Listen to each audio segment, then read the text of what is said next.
नमस्कार, स्वागत है आपका कान्हा कंपटीशन क्लासेज के YouTube channel Kanha classes Malpura में। तो राजस्थान की कला एवं संस्कृति के अंतर्गत राजस्थान के लोक देवताओं के बारे में हम पढ़ रहे थे। तो आज जो लोक देवता के बारे में पढ़ेंगे वो है कल्लाजी राठौड़। अब कल्लाजी राठौड़ का जन्म हुआ था नागौर गांव के सामियाना गांव में। नागौर जिले के सामियाना गांव में। सामियाना गांव कहाँ है? मेड़ता नागौर। मेड़ता नागौर, यहाँ क्या हुआ? जन्म। अब जन्म हुआ, पिता का नाम था आस सिंह या अचल सिंह। पिता का नाम क्या था? आस सिंह या अचल सिंह। अचल सिंह। जन्म कब हुआ? 1544 ईस्वी या 1601 विक्रम संवत। जन्म हुआ आस सिंह या अचल सिंह। माता का नाम था श्वेत कंवर। माता का नाम क्या था?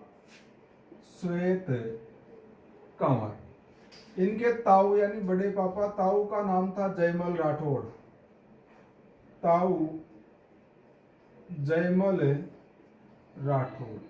कुछ किताबों में जयमल राठौड़ को इनका चाचा बताया गया है, लेकिन अगर आप ऑथेंटिक बुक देखोगे तो ऑथेंटिक किताबों में ताऊ ही बताया गया है। और मीराबाई क्या थी? इनकी बुआ, यानी मीराबाई की ये क्या लगे? भतीजी। मीराबाई के भतीजी। मीराबाई इनकी क्या थी? बुआ। मीराबाई को राजस्थान की राधा कहा जाता है। संत संप्रदाय में हम मीराबाई के बारे में भी जानेंगे। तो ये इनके जन्म से संबंधित घटना। अब हम देखते हैं कि इनकी जो वीर गति प्राप्त की इन्होंने चित्तौड़ के तृतीय साके में, वो क्या उस घटनाक्रम के बारे में हम देखते हैं। तो बात है 1567-68 की। 1567-68 ईस्वी की। इस समय क्या हुआ? ये तो मेवाड़, यहां पर मेवाड़ और दिल्ली का शासक था अकबर। अकबर कहां का शासक था? दिल्ली का। अब अकबर ने आक्रमण किया चित्तौड़ पर। किस पर? चित्तौड़ पर अकबर ने आक्रमण किया। अब उस समय चित्तौड़ में शासन था महाराणा उदय सिंह का। महाराणा उदय सिंह, महाराणा प्रताप के पिता, ये चित्तौड़ के उस समय के शासक थे। अब हुआ क्या कि यहां पर जो अकबर सेना लेके आया, वो सेना बहुत बड़ी सेना थी। और बहुत बड़ी सेना थी तो सीधी सी बात है कि जीत तो किसी भी हालत में नहीं हो सकती। तो जब विजय की कोई उम्मीद नहीं थी तो महाराणा उदय सिंह को यहां से सुरक्षित निकाला गया और उनको कहां लाया गया? कुंभलगढ़। कुंभलगढ़। और ये कहां पर है वर्तमान? उदयपुर। उदयपुर में कुंभलगढ़ दुर्ग में लाया गया। इसके बाद जो चित्तौड़ का कार्यभार था वो दो सेनापतियों के हाथों सौंप दिया गया। चित्तौड़ के किले का कार्यभार एक तो थे जयमल राठौड़, यानी कल्लाजी के ताऊ जयमल राठौड़, और एक थे फत्ता। इनका मूल नाम था फतेह सिंह। फतेह सिंह सिसोदिया। फतेह सिंह सिसोदिया। जयमल और फत्ता को चित्तौड़ के किले का कार्यभार सौंपकर उदय सिंह को कहां पहुंचा दिया गया? कुंभलगढ़। अब हुआ क्या? इन्होंने चित्तौड़ का जो दुर्ग था उसके द्वार बंद कर रखे थे, लेकिन अकबर की सेना ने चित्तौड़ के दुर्ग पर तोप से गोले दागने प्रारंभ कर दिए।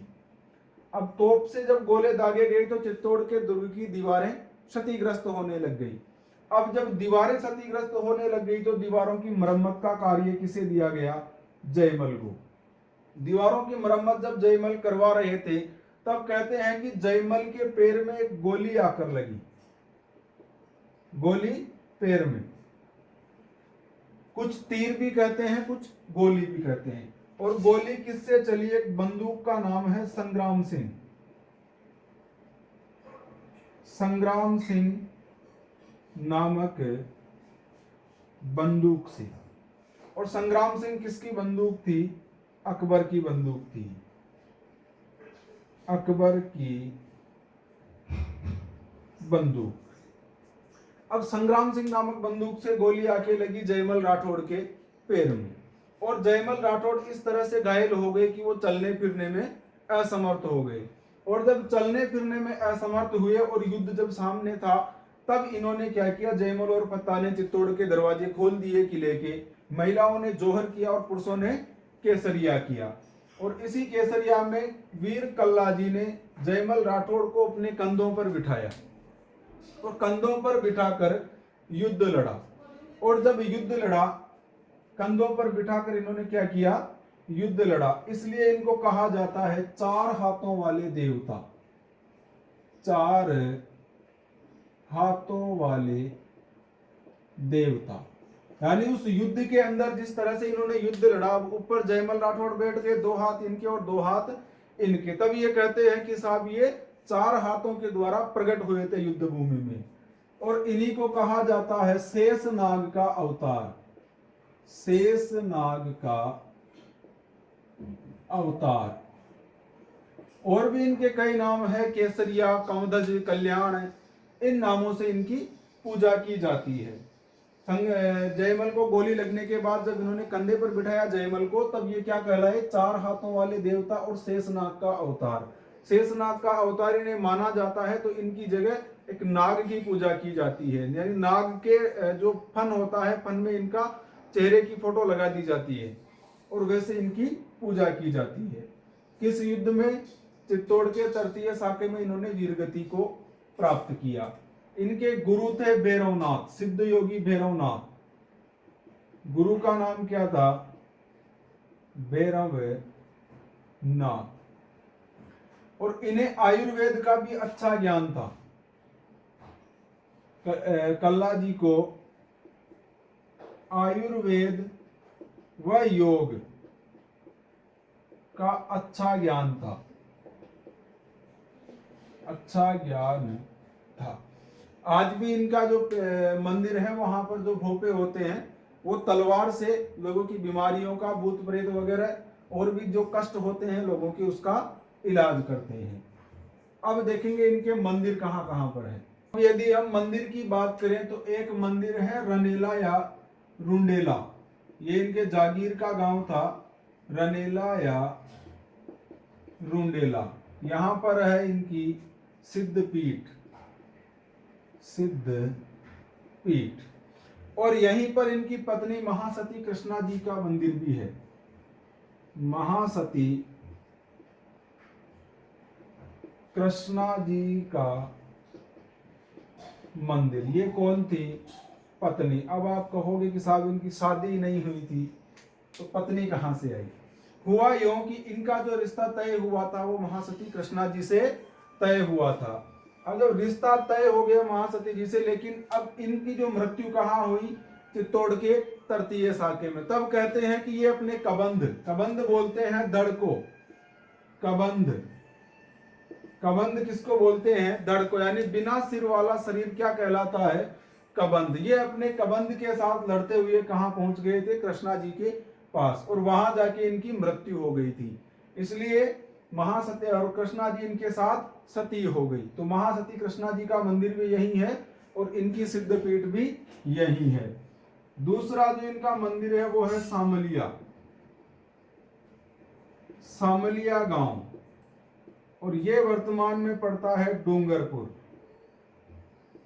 डूंगरपुर में यहां पर मंदिर है। यहां पर इनके काले पत्थर की मूर्ति है, ध्यान रखना, काले पत्थर की मूर्ति। इसके साथ ही सामलिया गांव डूंगरपुर में काले पत्थर की मूर्ति, इसके साथ ही प्रतिदिन यहां पर अफीम व केसर चढ़ाई जाती है, केसर चढ़ाई जाती है। प्रतिदिन यहां पर अफीम और केसर चढ़ाई जाती है। अफीम राजस्थान के दूसरे किस मंदिर में चढ़ाई जाती है, एक और मंदिर है राजस्थान में, सांवलिया जी मंडफिया चित्तौड़गढ़, वहां पर भी अफीम चढ़ाई जाती है। और यहाँ पर कल्ला जी राठौड़ के भी अफीम चढ़ाई जाती है। एक क्या होता है, जब कोई भी योद्धा वगैरह होते हैं तो उनकी छतरियां बना दी जाती है। जैसे किसी युद्ध में कोई योद्धा मर गया या मृत्यु वीर गति को प्राप्त हो गया तो उसकी स्मृति में छतरी बना दी जाती है। तो इनकी छतरी कहाँ पर है? अब इन्होंने चित्तौड़गढ़ के किले में वीर गति को प्राप्त की, तो चित्तौड़ किले में भैरव पोल के पास, चित्तौड़ में भैरव पोल के पास इनकी छतरी बनी हुई है। और इनका मेला लगता है आश्विन शुक्ल नवमी को। मेला कब लगता है? आश्विन शुक्ल नवमी को। आश्विन शुक्ल नवमी को इनका मेला लगता है। तो ये थे हमारे देवता कल्लाजी राठौर।